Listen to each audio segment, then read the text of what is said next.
Hello and welcome to Off the Fence, brought to you in association with Bet365. This is your weekly rundown of all things jump racing, and of course we're building up to the Cheltenham Festival in March, and I am joined by the two Irish boys. Hello Tony, Keenan, how are you?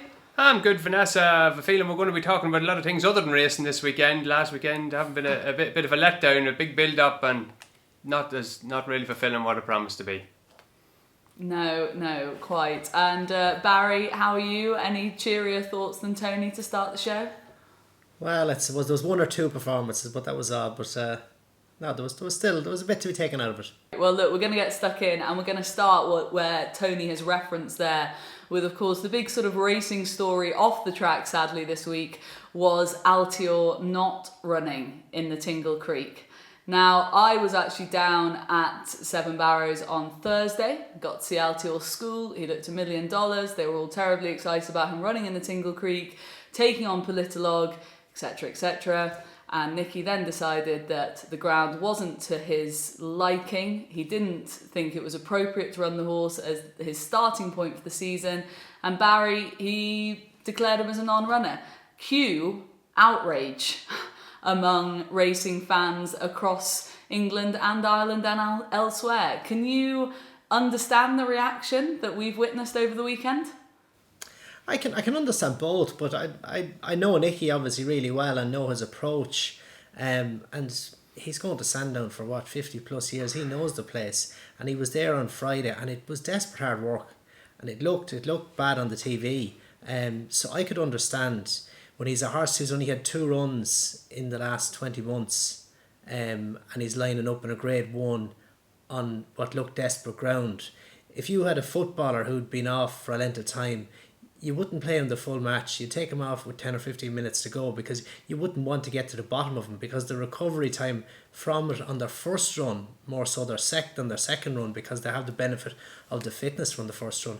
So when you have a horse who's as fit as you can get him at home, but knowing that there's improvement there, to throw him into the lion's den, if you like, in a war of attrition like that, would possibly set him back like it did 2 months last year. So it made complete sense to me, but that was from knowing Nicky and knowing how he works and how he thinks. So I felt, I could see, I could understand it completely. Obviously the reaction, people were disappointed that Altior wasn't running, and it was a disappointment, but as I say, from knowing what the thinking and the working are in the background, I completely understand why he didn't run him. Yeah, I think I side with you on this one. I suppose a lot of the frustration seemed to come from the point that the ground was soft, but Nicky felt it was worse than that. I guess that's his opinion, and we're not to change that. And like you said, Barry, the horse, he made it very clear to us on Thursday when we were there. We interviewed him obviously about Altior, and he rued the day he ran him in the heavy ground at Ascot against Surname, and he made it very clear he wasn't going to make that mistake again. So on that basis, like you say, Barry, I'm not sure it was that much of a surprise to anyone who kind of knows the way Nicky works, but Tony, from your point of view, I think you find the whole Altior gate thing a touch boring.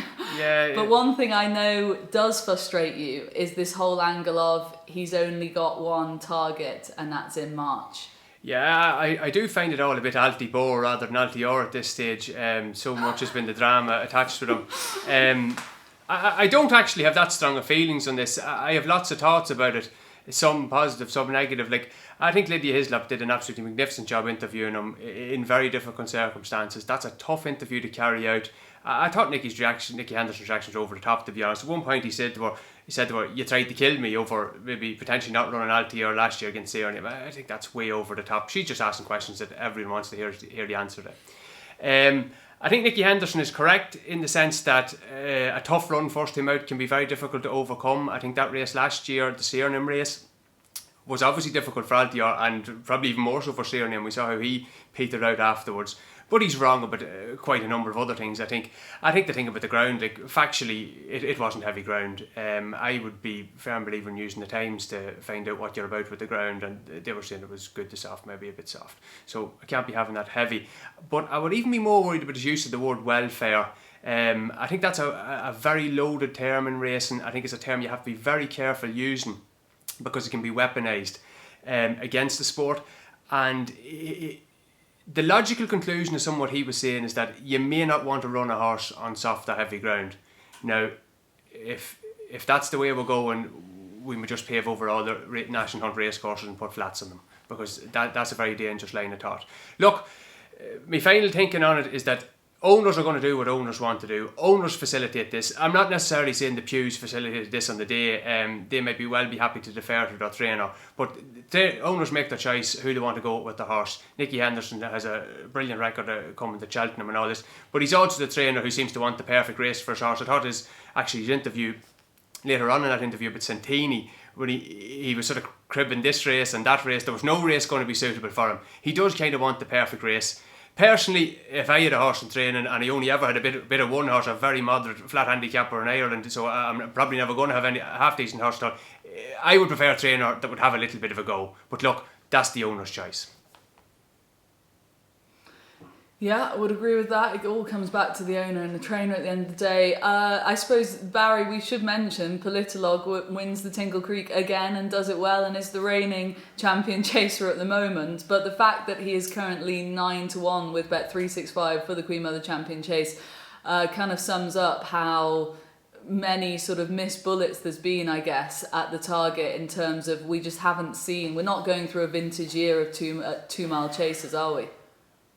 Well, we're really unlucky not to see a vintage renewal of the Champion Chase in Cheltenham in March, when Altior obviously didn't run and Chacun Pour Soi didn't run, and then Defi decided and turned up on the day. So what was going to be possibly the clash of the meeting turned into the flop of the meeting. And it was a bit similar in the Tingle Creek when Altior didn't run. It was it was below par. Politologue was beaten 18 lengths in the race last year behind Defi Desai, so he had a good bit of ground to make up there. It was a good performance by Politologue, and you would admire him and respect him, and he's a gallant horse. But if Defi Desai, Chacun Pour Soi or Altior turn up in the Champion Chase, he'll be 9-1 plus, and he won't be within 20 lengths of them. Right, so that kind of stumps my next question, which was for you to get off the fence and tell me if Politologue could win another Champion Chase, but you've kind of said that. So Tony, I'll fire it to you. Would you give Politologue, if all those lads line up, Politologue in a Champion Chase next year? No, I don't know if I'd just be extreme with Barry. They won't get within 20 lengths of them, but no, I'd be happy enough leaving them at the current price. Okay, 9-1 he is. But guys, viewers, we want you to get involved, of course, because we all have strong opinions on Altior Gate, or Altibor as Tony calls him, and the Champion Chase in general. So write them in the comments on YouTube or get in contact with us on Twitter. We want your opinions on these races, and then we'll involve you in the next show as well. But as Barry just mentioned, Chacun Pour Soi, he was a class part in the Hilly Way at the weekend. It was impressive, but you can question, I suppose, the actual form of the race, the depth of the race itself. But it was great to see Chacun Pour Soi back. Barry, now 3-1 with Bet365 for the Queen Mother Champion Chase. And you boldly said, I thought, in our WhatsApp group that you thought this was your performance of the weekend, was it? Well, I suppose for the lack of anything else that really inspired me. Best of a bad bunch type situation going a bit on. like that, but I think there's a lot more to go to build on with Chacun Pour Soi. Cork wouldn't be his track. It's a very level track, wouldn't play to his strengths. A lot of willies are needing a run, and he said afterwards he'll improve a lot. He was ridden like a horse Paul was mindful that he was probably going to need the run. He dropped him in a little bit, he settled him, he rode a very patient race and delivered him, and he was by far the best horse. Cashback, who fell at the last, is 156 rated, so he sets a reasonable standard. He had him beaten, but he was doing his best work after the last, and as I say, I think there's a good bit of improvement in him. So going forward, that was a performance where there is improvement, so it was the best of a bad lot, really. Okay, I'll take that on board. Tony, meanwhile, you announced that you were a touch bored by it. Well, a little bit harsh. I watched it back there. I think that you carried away with the performance from a ratings point of view. You'd have to have both Cashback and Jingle kind of running up to their marks. Not so sure about Cashback doing that at the minute. He's really jumping poorly at the minute, and Jingle, hard horse to rate. And even from a time point of view, you would want to have the horse that ran over the same course and distance afterwards, Mount Ida, rated fairly high. she's not really a 2 miler. She looks like a 2.5 mile mare. So wouldn't get too carried away with that. But I suppose the number one thing that he's shown, which has been his massive Achilles heel so far, is that he's actually available to run. He's fit, he's healthy. And he did take quite a substantial jump from first to second start last year. So that's all positive. His ceiling now, unless Altior can get back to his absolute peak, his ceiling is higher than any horse. What he did in the Dublin Racing Festival last year and the way the form worked out with Min, he would be the horse. But like, what price is he actually to get there, given his kind of fragile profile? I know the issue wasn't major last year and he would have been back for Punchestown, but that is a worry. Yeah, I think bang on the money there for me. Like, he's 3-1 at the moment for the Champion Chase with Bet365, but I'd be nervous about him. Like you say, just the sort of fragility of him actually getting there. I'd rather sort of see him line up on the day and then take whatever price he ends up as.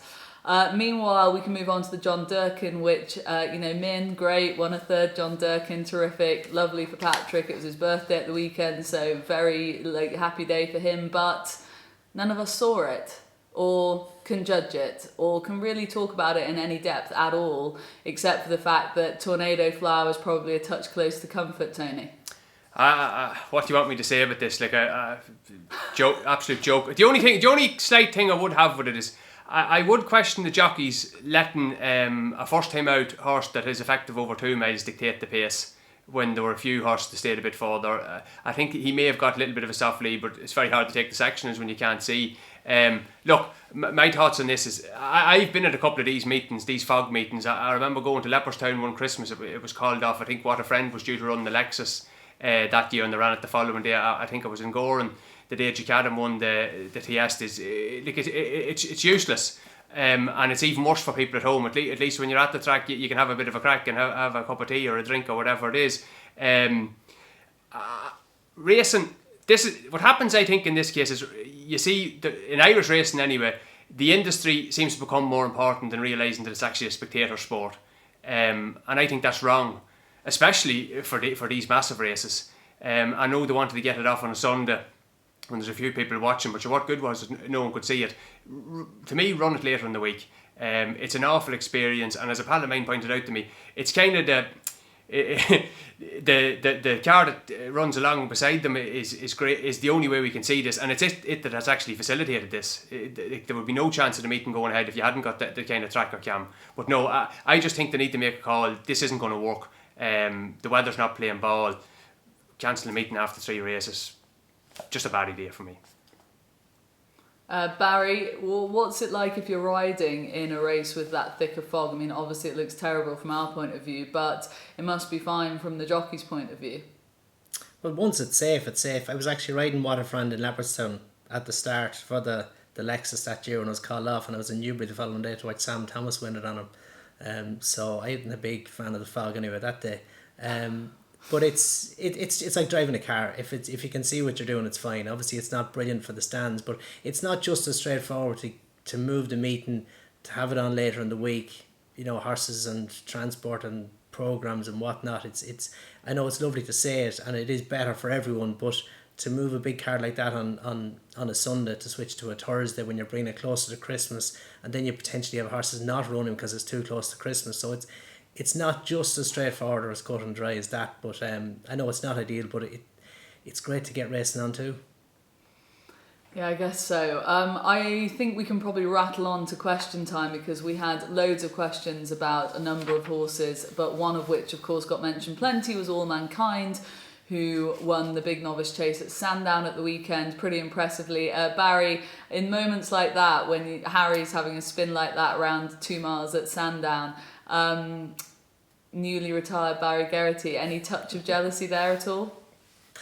No, it didn't really cross my mind. It was brilliant to watch, and Harry is, he's deadly. He spots a stride a mile away, very positive rider, but the horse is schooled, and he comes from, to come from the Skelton Yard and to be as well prepped as he is and go down over the railways like he did. And he doesn't look like an overly big horse, so he's only 4-year-old as well, and he was bang bang everywhere. He was brilliant. So it was a great performance, but you'd have to question the strength of the race for a Grade 1. Plus he's also got the £6 4-year-old allowance, which he won't have in the spring, he'd be racing off level weights. So I think it was a great bit of race planning, if you like. I think he was really well prepared, really well ridden, but I'd have my doubts for the future, or in the short term anyway, until he is aging aside. Oh, interesting. A lot of people seem to think it might turn out to be a pretty good race. He's 10-1 at the moment with Bet365 for the Arkle in March. Is he, Barry, a realistic contender to take Shishkin on, or will he not see which way the Henderson horse went? I'd say he'll give Shishkin a good lead, and probably from the time they face the second last, that would be probably about it. But he is a good horse, but I think he's done well on Saturday, and he'll do well next year. But I think horses like that in the 4-year-old, 5-year-old season can fall between two stools, and he'll be a better horse in time, but I don't think he's going to be good enough to compete with the best 2 mile novices this spring. Yeah, I mean, it's some training effort from being a sort of lunatic on the flat to tear away over hurdles, and now a Grade 1 winner over fences. I think fair play to the Skeltons as a team. Let's move on to Aintree, where we saw Santini make his seasonal reappearance. Now, Tony, I want to fire this one at you. Finishes second, but again, just referencing what Nicky said in the week, said not to judge him on Saturday. It wasn't his track. He's never right first time out, and they're aiming him for the Gold Cup, and it's not the right race for him, but they've got to start him somewhere type of chat. I'm obviously paraphrasing, but that was basically the crux of it. And then he runs like that. Oh, take it away, please. I'd like to give the winner a small bit of credit first.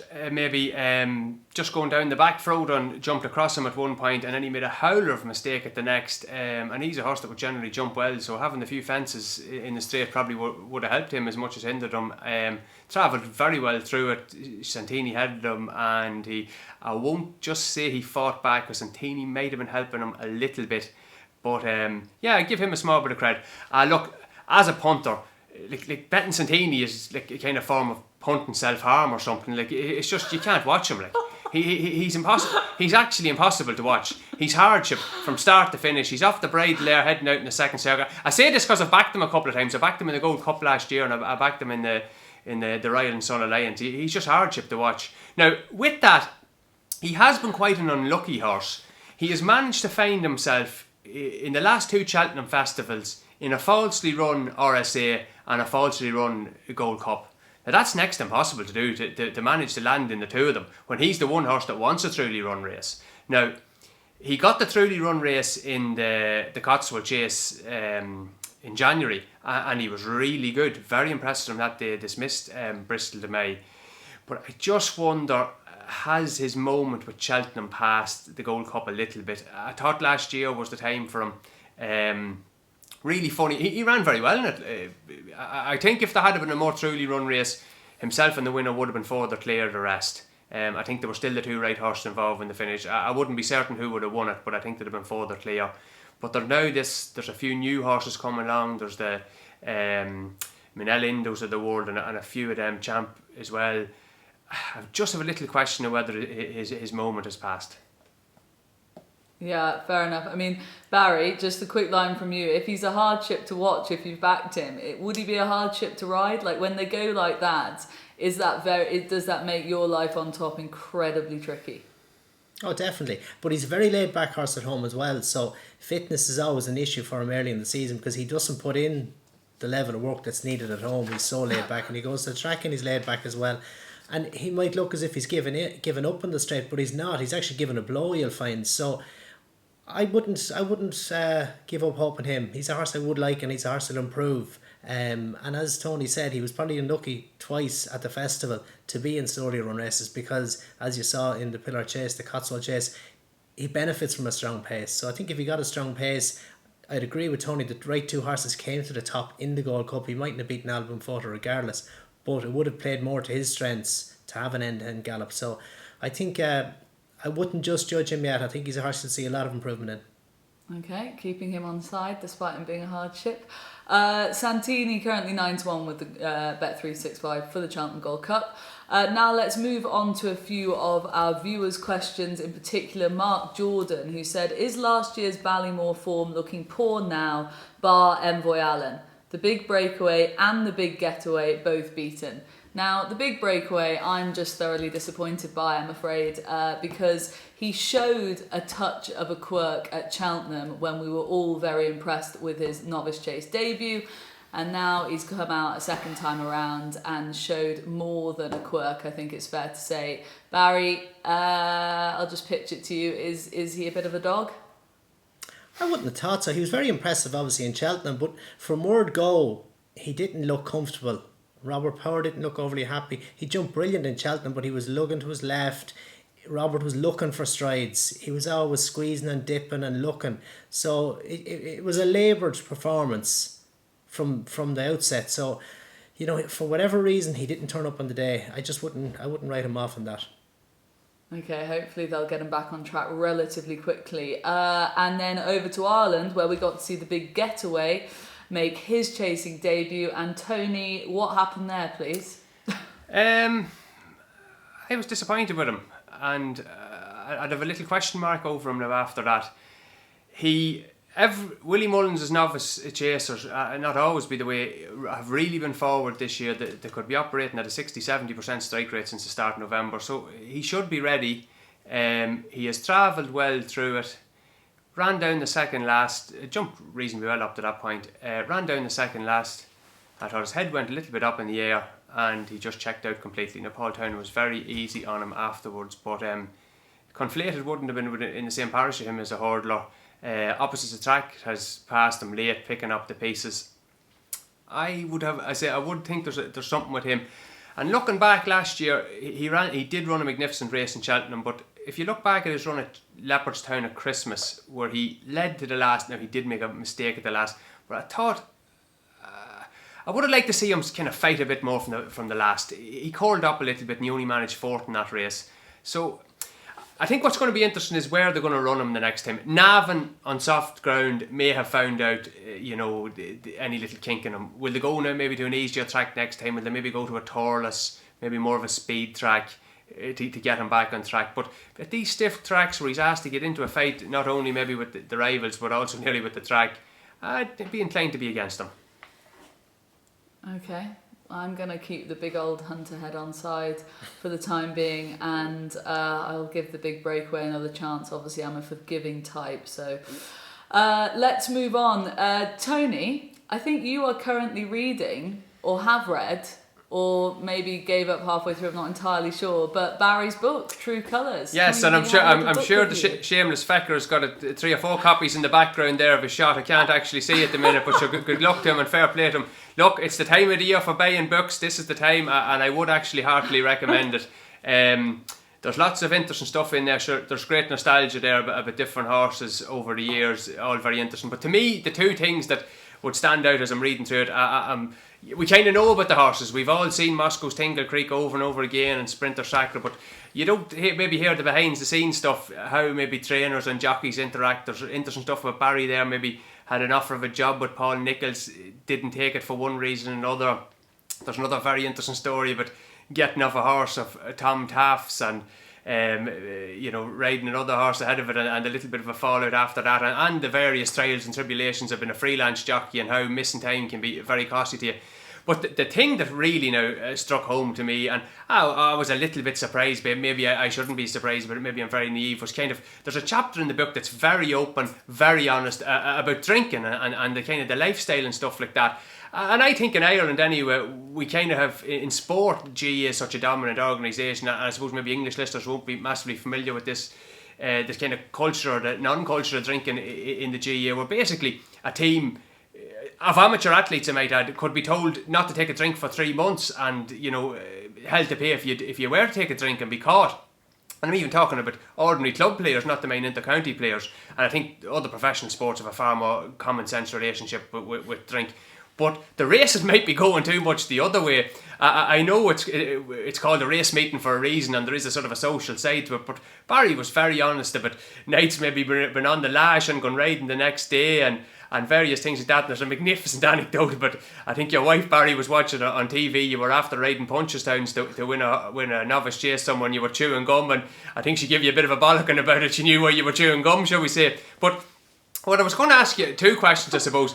Is that kind of culture still there, would you think? And if you had your time again, would you say, geez, I'd love to be a total teetotaler and I rode every winner going? There's a bit of both. The culture wouldn't be there so much. Now, all sport has changed. Golf, rugby, football, everything. You know, it's the margins are finer. But fitness is at a higher level. Lifestyle, well-being, everything. And like that, then there's jockeys. I was 40, heading 41 when I retired. But when I was 20 years ago and I was riding, 35 was an old man in the weigh room. There was no one went past 30. I think Graham Bradley was the first fella in my time to hit 40. And he would have had a colourful lifestyle. But I wouldn't say I'd like to do any different. I don't think many or any got away from being out on a good night. It was good to see the other side, but a very, very different first 12 years to the second 12 years, you could say. So it was good to see both sides, because I know the current generation, if they were to witness what would have happened 20 years ago, they'd be shocked beyond belief. Shocking, right. Well, I'm going to read the book, although I might get it in audiobook form, but I hear, Barry, you don't narrate it yourself, is that right? No, I don't. I think I had too strong an accent, so I did have Vanessa. Nothing wrong with a strong accent, Barry. Nothing wrong with a strong accent. Very good point. I'd have done it for you, Barry. I've been told that I have a good voice for those sort of things. But anyway, I'll wait for the call up next time. Right, I think we can probably, in fact, if you have read Barry's book and want to give it a book review, then leave it in the comments as well. We want your views on everything, but you know, if you've read the book, True Colours, then let us know what it's like and what you enjoyed about it. Let's have a quick look to the week ahead, because it's not the strongest weekend of racing, and obviously we record this early, so not entirely sure what's actually going to line up. But Goshen looks to make his long-awaited return to the hurdles track anyway. Barry, I guess for me personally, I think we just want to see him back in good health. I don't really like the chat about him sort of taking a long time to recover from his flat run at Goodwood, and then his blood's not being right, or his wind not being right, or whatever it was last time. I think for me, I just want to see him in good nick. Yeah, there's a lot of question marks with him, but above all, I think if he does turn up healthy and well, he was obviously running a big race in the Triumph and was jumping to his right, and he was getting away with it in that company. But I think against seasoned horses, and to going in with a question mark over him, I'd be surprised to see him trouble the main players here, because it's going the wrong way for me with him. And as I say, you might get away with that in novice company against juveniles, but when you take on Ballyandy and Scour Isle and Silver Streak and these horses who know their job inside out, and there isn't a moment of time wasted in the air over a hurdle, where Goshen's going to be going right, he's going to be giving away a length here and a length there. I don't think he'd get away with it at this level, so he'd need to be in the full of his health, and that's questionable. Yeah, for sure. In terms of the Caspian Caviar Gold Cup at Cheltenham, I'm looking forward to seeing Windsor Avenue of Brian Ellison's, the horse that finished second to Imperial Aura on the seasonal debut, and then we know what Imperial Aura has gone on to do. I think he's probably well in, off a mark in the high 140s, but this is going to be a very different challenge for him, just in terms of big field handicap at Cheltenham, not something he's experienced before. But anyway, looking forward to seeing him. Barry, anything for you in that race, please? It's a wide open handicap as always, and we're probably just a bit early to get stuck into it yet, but no, a tricky race and a good bit of rain forecast as well, so I'm going to sit in the fence for this one. Right, not entirely the aim of the show, but anyway, I'll let you off that one. It's fair points, made well. One thing you can't sit on the fence with though, please, is Chantry House. Got 2 entries at the weekend, one in the 2.5 mile chase and one in the 3 mile novices chase. I think jocked up in the 3 mile novices, which is interesting. Is that the right trip for him at this time in his career? I wouldn't say there's any problem with 3 mile. He's won a point to point, obviously, but like that as well, what rain falls between now and then, I'm sure will play a part in it. The 2.5 is there on the Saturday if I did give her himself, but the fact that Nico was jocked up on him for Friday would suggest that may be his first choice. Yeah, okay, I think that's really interesting. Obviously, we saw him in the Supreme at the back end of last season. It'd be a big jump up in trip, but yeah, for me, that's an interesting one. Tony, for you, few interesting potential entries. Well, across the board, what are you looking forward to seeing at the weekend? Well, we're going to see nothing in Ireland actually next Sunday because there's no racing with the All-Ireland Hurdle final on, which is a new departure. But anyway, Gordon Elliott has a few interesting horses potentially going to England. He has a horse called Fakiera. It's in the 3 mile novice hurdle. He's done a really good job with this horse, I think. I thought this horse was a little bit ungenuine last year as a maiden hurdle. He found it very hard to win. He's really straightened him out this year. He beat a good horse in Fairyhouse, Gabbianaco, when they pulled about 40 lengths clear the third. And he's won a graded race the last time in Navan. Interesting to see can he keep his progression. And I think he's got some of his B team juvenile hurdlers entered in both Cheltenham and Doncaster, which are possibly good enough to win their races, because his A team do seem to be very good. So Duffel Coat and Glorious Soft, he may split those up, because I think there's an option for both at each track. Nice. So with no Irish racing then on Sunday, you'll be focusing a little bit more on Cheltenham this weekend, will you then, Tony? Yeah, well, I'm actually not really a hurling fan at all. I'm sorry to admit that, which is an absolute philistine. I'm a fan of Ulster Gaelic football, which is, if anyone listening to this in Ireland will be horrified at that. But anyway, yes, I will pay a little bit more attention to Cheltenham probably with that in mind. Right, okay, and we're running out of time, so boys, very quickly, I need your tracker horses, please. It's time for the tracker. Mine is Springfield Fox for Tom George, staying chaser. We saw jump off 7-1, I think it was, for the National Hunt Chase at the festival. That didn't go to plan for him, but he made a terrific seasonal reappearance over hurdles, and I think he wins the Welsh National. So there, I'm firmly off the fence. Springfield Fox for me. Barry, yours first, please. I like opposites attract. I rode him over hurdles a couple of years ago, but a nice progressive sort. He actually finished in front of the big Getaway in Navan, well beaten by Conflated, but he's a horse I think will do well when he steps into handicaps and up and trip. I think he's one to keep an eye on. Opposites attract. I haven't learned that in my life just yet, but that is good to know. Thank you very much, Barry. And Tony, your tracker horse? Yeah, my tracker horse this week is Fan de Blue, Willie Mullins, and since he's beaten 105 lengths on Saturday, I've had to kind of explain this a little bit. I read somewhere that he'd had a setback in between this run and his last run, which to me said he was just out for a bit of a spin here, let's get him fit. Which it would have looked like, because it was his first run over 402 miles and he was in the 3 mile handicap hurdle. But he's far too keen. He's actually travelled quite well into it. Actually, I think he hit 4-1 in running, and that might have been someone getting confused with his colours with Lady Breffney, who kind of led into. Looked like she was going to give the leader a little bit of trouble maybe at the top of the straight for finishing fourth. But yeah, I think this horse has only run 4 times for Willie Mullins, or 4 or 5 times, sorry, and in his last 4 runs there's been a bit of something every day. He was a very lightweight in the Ladbroke Hurdle at Dublin Racing Festival earlier in the year, and he was a big gamble on him. I think he might have been 16s into single figures, far too keen in the lead, still led to the last and kind of was run out of it. I think he might have finished 6th or 7th, quite a good run. Then he wasn't seen until Galway, where he ran in the Galway Hurdle consolation race again. I think he was favoured, well fancied, very wide trip that day. And then he went for a beginner's chase in Killarney, their August meeting. Again, very strong in the market. But he absolutely ran into one. Ben Rubin was after switching to Henry de Bromheads, and he's gone on and won a graded race since. He had another winner, next to him out winner back and forth away over the sea. So I think he's kind of been unlucky. Now, he might be one of these unlucky horses. He's only won once in 15 starts, but I think Willie Mullins, he's one of these that he's going to be in a handicap where Willie Mullins is going to be running 6, and I think he might be the 4th or 5th choice. He'd be like someone like Acclaim will be riding, or someone down the pack, Brian Hayes maybe, or someone down the pack and all, than Willie Mullins will be riding, and he'd be a big price. And I just think he could pop in one of those.